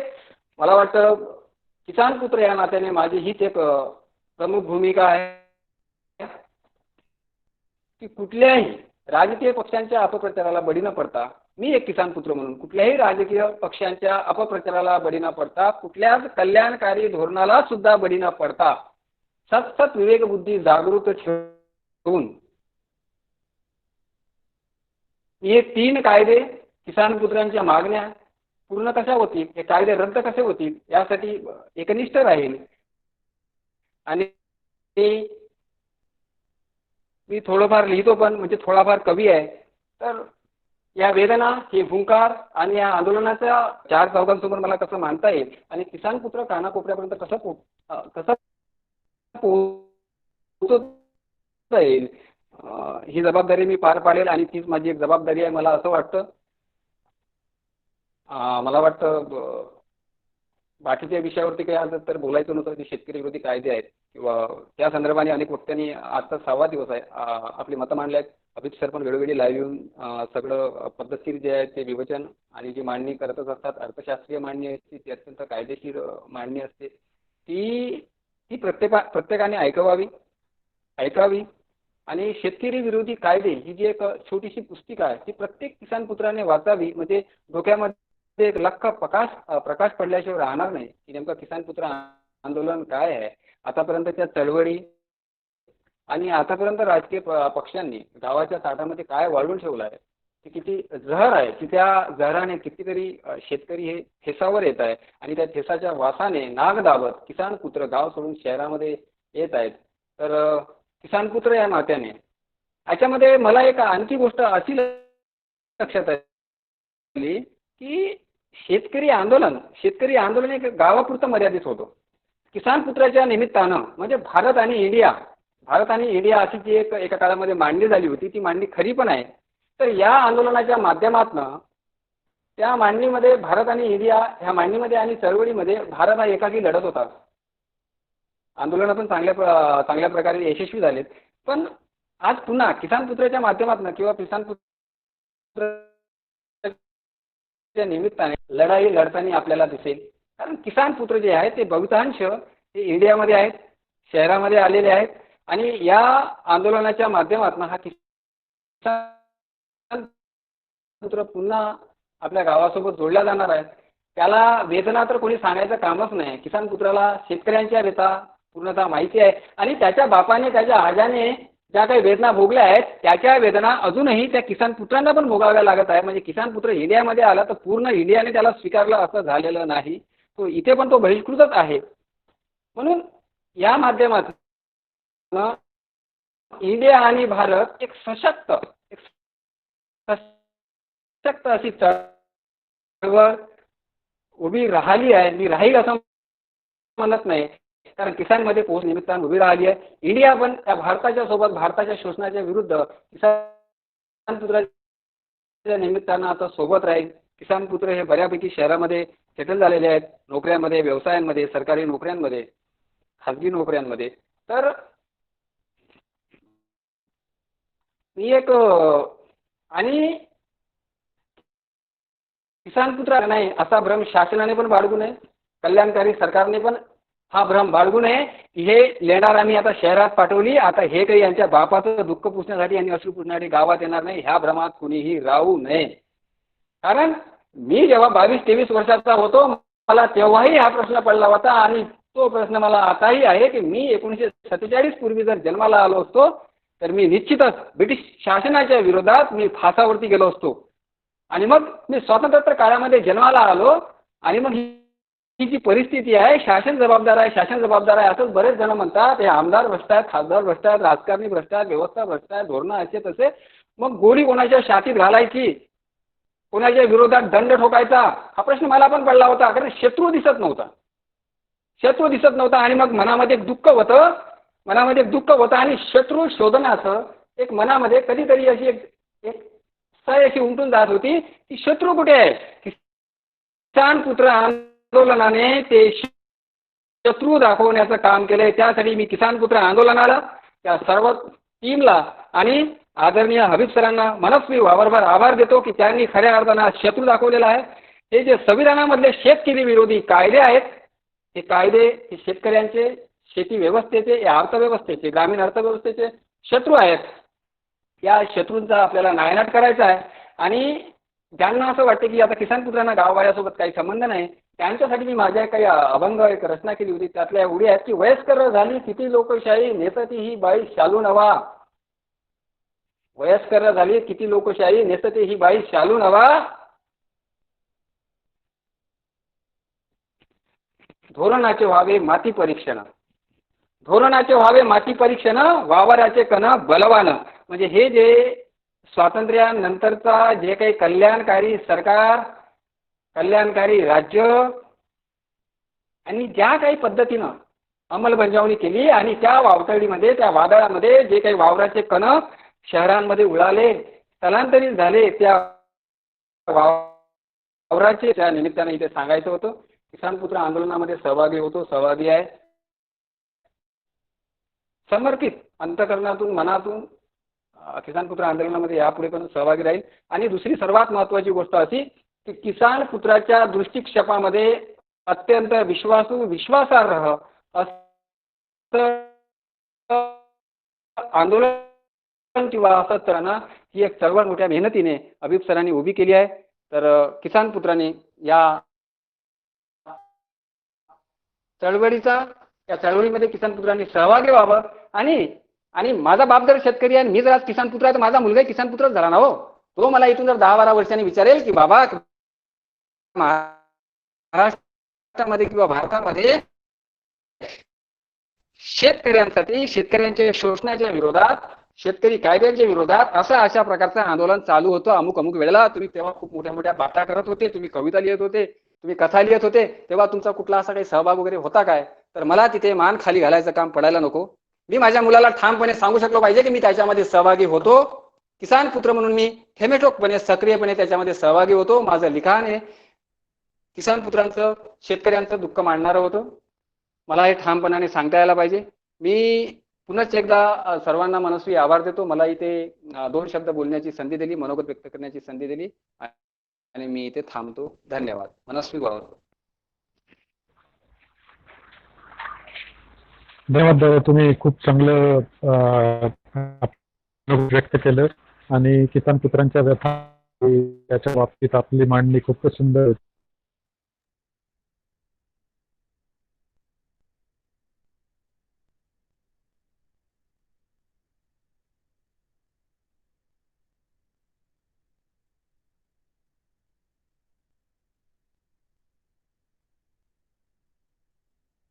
आवाज येत नाहीये.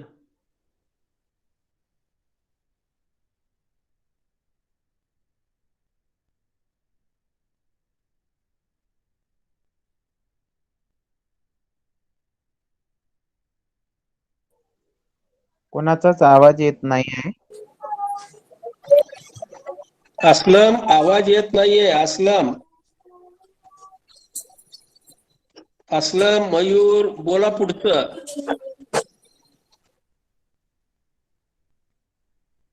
चुकून बाहेर पडले का काय? येऊ देऊ त्यांना आपण. असलम बाहेर पडलेला दिसतोय. असलम बाहेर, ते चुकून असलम सर आणि नाहीये सध्या, बाहेर पडलेला आहे चुकून. येईल, लगेच येईल. ते होतं असं. मयूर असेल ना? मयूर नाहीये सर. का मयूर आलाच नाही आता? असलम सर आलेत आता. 1 मिनिट हा, जस्ट जॉईन झालेत ते. असलम बोला.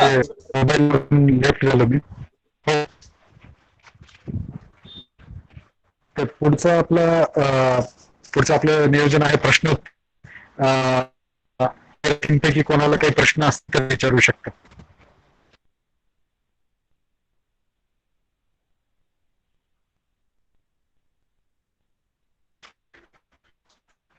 किसान पुत्र आंदोलनाबद्दल प्रश्न असतील तर विचारू शकतात वक्त्यांना.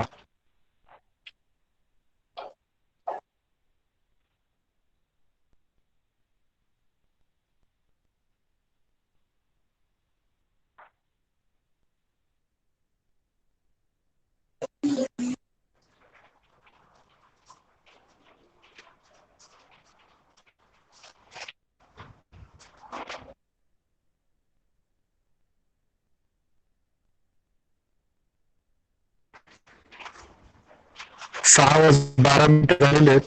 जर प्रश्न नसतील तर आपण आजच्या शिबिराचं समाप्त करू शकतो. सर मला बोलायचं आहे थोडस. Hello sir. Hello sir. स्वप्नीलजी बोला. हा, तर माझं सर असं मत होतं, म्हणजे आपले संदीप भाऊ धावडे हे सुद्धा मगाशी बोलले की कृषीचं शिक्षण घेतल्यानंतर आपले जे काही शेतकरी पुत्र आहेत तर हे तो व्यवसाय न करता कुठेतरी दुसरीकडे त्यांचं मत वळलं जातं आणि मग ते दुसरंच काहीतरी करायला लागतात. बरोबर आहे. तर मला इथे असं म्हणायचं की मी स्वतः माझं BSc ऍग्री झालेलं आहे. आणि मी एका संस्थेमध्ये हॅलो बोला बोला. मी एका संस्थेमध्ये तुमचा प्रश्न. मी जॉईन झालेलो आहे. गडचिरोली जिल्ह्यातील आलापल्ली येथे मी सध्या कार्यरत आहे. आता संदीप भाऊ म्हणाले की हे NGO मध्ये किंवा काही संस्थांमध्ये इकडे तिकडे जॉईन होतात. पण मला असं म्हणायचं आहे की शेतकरी पुत्र हे कुठेही जॉईन जरी झाले तरी सुद्धा ते त्यांच्या मनामध्ये आपल्या बापाविषयी म्हणजे शेतकऱ्याविषयी हा आदर असायलाच पाहिजे आणि तो असतोच. मग तो कुठे जरी जॉईन झाला तरी सुद्धा त्यांना आपल्या बापाचं जे काही कर्म आहे किंवा आपल्या बापाला डोळ्यासमोर ठेवून तशा पद्धतीने जर का तो कार्य केला तर मग तो एखादा अधिकारी असो, एखाद्या संस्थेमध्ये असो किंवा एखाद्या बँकेत असो किंवा एखाद्या प्रायव्हेट कंपनीमध्ये सुद्धा असो, तर तो तिथे जरी असला तरी सुद्धा जिथे आहे तिथून सुद्धा तो शेतकऱ्यांना न्याय देऊ शकतो असं माझं मत आहे. आणि दुसरा एक विषय असा पुन्हा, आता माझं BSc ऍग्री झालंय आणि MBA सुद्धा माझं आता कम्प्लीट होईल काही दिवसामध्ये. तर माझी ही जी मी आता संस्था जॉईन केली आहे, ही संस्था जॉईन करण्याचा माझा एक उद्देश असा होता की अगोदर मला सामाजिक कार्य करण्याची पहिल्यापासूनच मला आवड आहे आणि ही संस्था मूळची म्हणजे भोपाळची आहे. पण या संस्थेचा उद्देश असा असतो की आदिवासी ज्या महिला आहेत गडचिरोली जिल्ह्यातील या महिलांसाठी शाश्वत रोजगार उपलब्ध करून देणं हे या संस्थेचं मूळ काम आहे. आणि या माध्यमातून म्हणजे या संस्थेचं काम जवळपास 5 राज्यांमध्ये सुरू आहे आणि आपल्या महाराष्ट्रामध्ये म्हणजे 2017 पासून चंद्रपूर आणि नंतर इथे गडचिरोलीमध्ये सुरू झालाय. तर मला असं म्हणायचं की शेतकरी पुत्र हा कुठे जरी असला तरी सुद्धा तो तळागाळातील जे काही सामान्य असतात, जे काही गरीब असतात, मग ते आदिवासी असो की आपले दुसरे इतर शेतकरी असो, यांना सुद्धा तो त्यामध्ये न्याय देऊ शकतो. आणि माझं सुद्धा मत आहे की मी सुद्धा शेती केली पाहिजे असं माझं मत अजूनही आहे. पण माझे वडील सुद्धा म्हणतात आणि आपला समाज जो असतो ना, हा समाज सुद्धा कुठेतरी त्या गोष्टीला कारणीभूत असतो की तो त्याला शेती करायला किंवा शेतीवर आधारित उद्योगधंदे करण्यासाठी त्याला म्हणजे न करण्यासाठी प्रोत्साहित करायला आपला समाज भाग पाडतो. मग तो कुठेतरी मग याच्यापासून दूरवला जातो.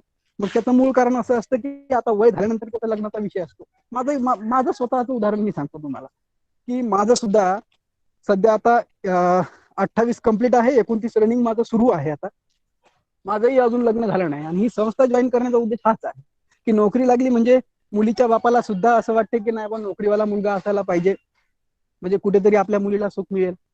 पण त्या मुलाचे काय हाल होतात हे मुलीच्या बापाला सुद्धा काही देणं घेणं नसते. आता ही समाजाची मानसिकता आहे, ही काही आपल्याला बदलता येत नाही. पण जे शेतकरी आहेत, शेतकऱ्यांना सुद्धा असं वाटतं की माझी जी मुलगी आहे ही एखाद्या नोकरदाराला दिल्या गेली पाहिजे. नोकरदाराला दिल्यानंतर मुलगी सुखी राहील, पण त्या मुलाचा विचार कोणी करत नाही. असो, म्हणजे त्या गोष्टीबद्दल मला काही राग किंवा द्वेष वगैरे तसं काही नाही आहे. संदीप भाऊने खूप छान असं म्हणजे त्यांचं मत मांडलंय. त्यांनी कविता सुद्धा खूप छान केली आहे. पण बऱ्याच गोष्टी असतात की कुठेतरी मग त्याचं मन असं हे होते, म्हणून मग त्याला बाकीच्या गोष्टी करायला आपला समाज आपला भाग पाडतो त्याला. आता मी अमर हबीब सरांना खूप मानतो, कारण त्यांचा अभ्यासपूर्ण भाषण त्यांचं असतं. मी नागपूरला असताना बऱ्याच वेळेस अमर हबीब सरांना ऐकलंय आणि मी स्वतः तुम्हाला सांगतो की मी सुद्धा आता पुन्हा आपल्या एका सत्रामध्ये एक असा विषय झाला होता की आपलं किसान पुत्र आंदोलन जे आहे या माध्यमातून आपण म्हणजे राजकारण करणार नाही आहोत, म्हणजे काही आमदार किंवा खासदार यांना सुद्धा आपण निवडून देणार नाही आहोत. पण माझं मत असं आहे, आता समजा मी किसान पुत्राचं आपलं जे काही शिबिर आहे, म्हणजे मी कॅडर बेस जर का किसान पुत्राचा कार्यकर्ता असेल, म्हणजे मी माझ्यावरून नाही सांगत, आणखी दुसरे सुद्धा यामध्ये आपण घेऊ शकतो की जर का कॅडर बेस आपला कार्यकर्ता असेल किसान पुत्राचा, तर तो मग आमदार होण्यासाठी जर का इच्छुक असेल किंवा खासदार होण्यासाठी इच्छुक असेल, आता इच्छा म्हणजे प्रत्येकाची आवड निवड ते वेगवेगळे असतात. पण हे जर का तयार असतील आणि यांना जर का आपलं किसान पुत्र आंदोलन जर का काही सपोर्ट करत असेल, कारण यानं काय होते, आता म्हणजे काही तुरळक असे आमदार किंवा खासदार आहेत की ते शेतकऱ्यांविषयी पोटतिडकीने प्रश्न मांडतात, पण कुठे ना कुठेतरी ते मॅनेज होतात. म्हणून ही आज परिस्थिती आज आपल्या शेतकऱ्यावर आलेली आहे. आणि किसान पुत्र आंदोलन ह्या राज्यकर्त्यांबद्दल नेहमी तर किसान पुत्र आंदोलन नेहमी त्यांच्यावरती म्हणजे प्रहार करतच असतो की शेतकरी विरोधी जे काही कायदे आहेत हे रद्द करायला हवेत. तर अशा पद्धतीचं काम म्हणजे किसान पुत्राचं खूप चांगलं काम आहे. पण मला असं वाटतं मी जे बोललोय याच्यावरती सुद्धा कुठेतरी विचार व्हायला हवा, एवढीच माझी अपेक्षा आहे. आणि मला बोलण्यासाठी जी संधी दिली त्याबद्दल मी धन्यवाद मानतो. धन्यवाद. धन्यवाद. श्रीमंत कोठावळे सरांना बोलायचंय, ते बोलतील आता. हा, नमस्ते सर्वांना. माझा सुरुवातीला थोडक्यात परिचय करून देतो. मी श्रीमंत कोठावळे. माझं गाव केस तालुक्यामध्ये काळेगाव म्हणून गाव आहे आणि सध्या मी बँक ऑफ इंडियामध्ये कार्यरत आहे. सांगायची गोष्ट अशी की मी आज जरी बँकेमध्ये असलो तरी मी 10वी पर्यंत पूर्ण वेळ शेती केलेली आहे आणि पूर्ण वेळ शेती केल्यानंतर जो काय होणारा त्रास आहे म्हणजे त्या त्रासामध्ये माझ्या बापासोबत मी सुद्धा तो त्रास भोगलेला आहे. त्याच्यामुळं कुठंतरी आपल्या बापासाठी काहीतरी केलं पाहिजे म्हणून हा माझा थोडासा सक्रिय सहभाग आहे. किसान पुत्र आंदोलनाबद्दल मला जी काय माहिती मिळाली त्याच्याबद्दल थोडंसं सांगतो. फेसबुकवर असंच एक दिवशी सर्च करत असताना किसान पुत्र आंदोलन नावाचं मला ते पेज दिसलं आणि ते पेजला गेल्यानंतर मी त्याच्यामध्ये वेगवेगळ्या पोस्ट बघितल्या आणि त्या पोस्टमध्ये म्हणजे सुरुवातीला मला थोडं जरा आश्चर्य वाटलं की बाबा हे काय नवीनच आहे की बाबा शेतकरी विरोधी कायदे रद्द करा. तर असं त्यापूर्वी मी कधी ऐकलं नव्हतं. कारण मी माझं जे काय ग्रॅज्युएशन आहे BCom झाल्यानंतर काही दिवस MPSCची पण तयारी केली, काही दिवस UPSCची पण तयारी केली आणि या दोन्हींची तयारी करत असताना राज्यघटना वाचण्यात आली. कारण त्याला एक विषयच असतो राज्यघटना आणि ते राज्यघटना वाचत असताना हे असं मला म्हणजे तेव्हा काही दिसलं नाही.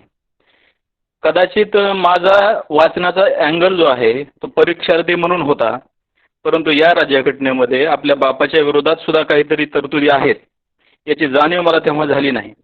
आणि मग ते पेज मी पूर्ण फॉलो केलं. अमर हबीब सरांच्या सगळ्या जे काय पोस्ट आहेत, जे काय त्यांनी वेळोवेळी लिहिलं ते सगळं वाचलं आणि म्हणलं यार नाही ह्याच्यामध्ये कुठंतरी पॉईंट आहे. आणि नंतर मग नितीन राठोड सरांची मी थोडा कॉन्टॅक्ट केला आणि जी काय अमर हबीब सरांची जी काय पुस्तिका आहे शेतकरी विरोधी कायदे, ती पुस्तिका मी PDF मध्ये मागून त्याच्या प्रिंटआउट काढून 2-3 वेळा ती पूर्ण मी PDF वाचली, ते पुस्तक वाचलं आणि तेव्हा माझ्या लक्षात आलं की नाही हे असे काही कायदे आहेत ज्या कायद्यांनी शेतकऱ्यांच्या हातापायामध्ये बेड्या साखळदंड घालण्याचं काम केलेलं आहे. आज आपण पाहतो की विधानसभा असेल किंवा संसद असेल त्याच्यामध्ये 70 ते 75% ही शेतकऱ्यांची मुलं आहेत, परंतु ते मुलं कधीही या कायद्या म्हणजे जे काही कायदे आहेत त्याच्यावर आवाज उठवताना दिसत नाहीत. ते फक्त मतांचं राजकारण करतात. त्यांना तेव्हा आपल्या शेतकरी बापाची आठवण येत नाही, कारण शेवटी त्यांना परत निवडून यायचं असतंय. त्याच्यामुळे त्यांना पक्षाची निष्ठा महत्त्वाची असते. त्यांना त्या पक्षापुढं त्या नेत्यापुढं आपला बाप त्यांना मोठा वाटत नाही. आणि सरकारचं तर नेहमीचंच धोरण असतं. आता वेळोवेळी सरकार हजारो कोटीमध्ये घोषणा करतं पॅकेजच्या, परंतु शेवटी त्याची अवस्था अशी होती की खोदा पहाड आणि निकला चुहा.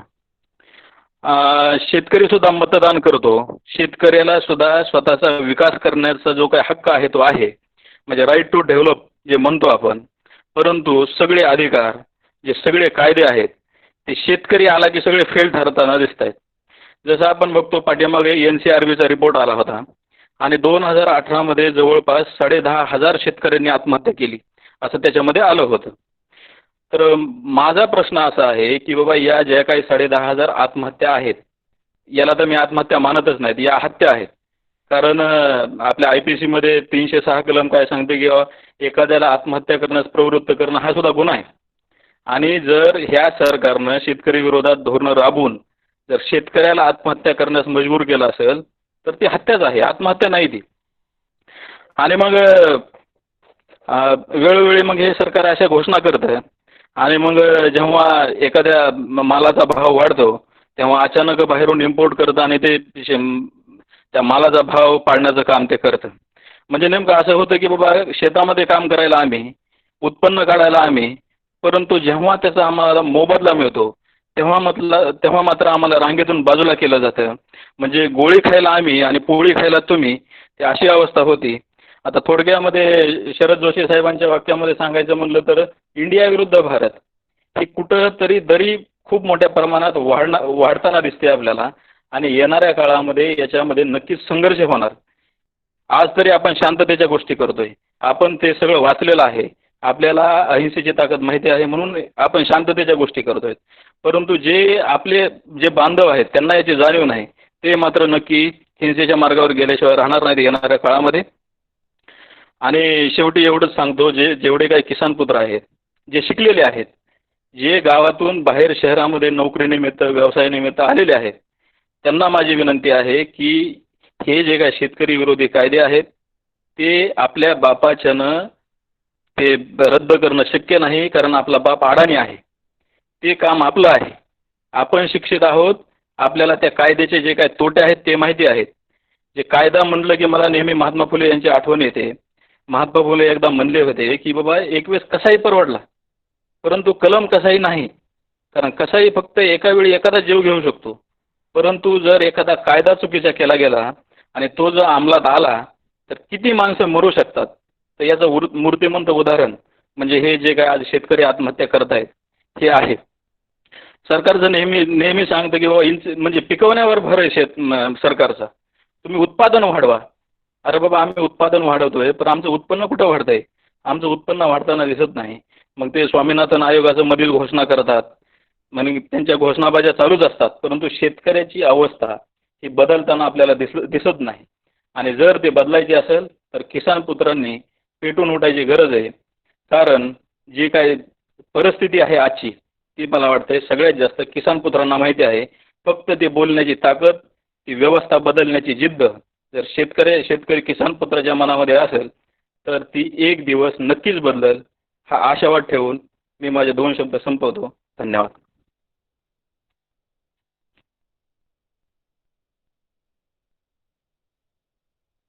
आणि म्हणतो किसान पुत्राच्या मनातली खतखत काय आहे आणि ती कशी आहे ही आपण व्यक्त केली. अजून काही कोणाला बोलायचं असेल, आपले मत मांडायचं असेल किंवा प्रश्न विचारायचे असेल तर आपण देऊ शकता. आपल्याकडे 5 मिनिटं आहेत, 5 मिनिट काय बोलायचं ते बोलू शकता.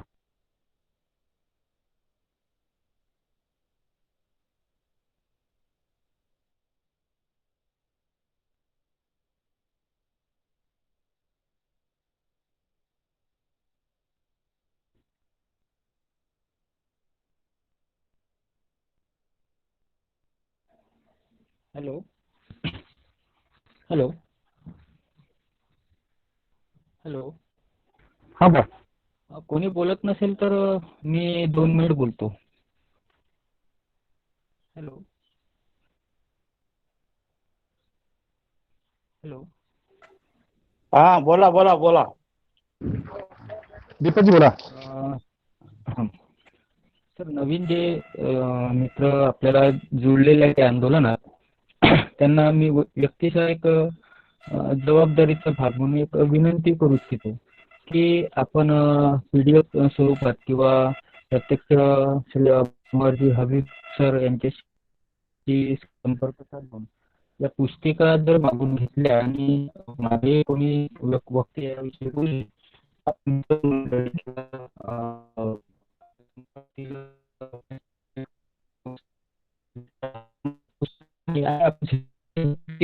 नवीन ही सुद्धा आपण एक जबाबदारी म्हणून स्वीकारावी. आणि आपल्याला आर्थिकदृष्ट्या किंवा ज्या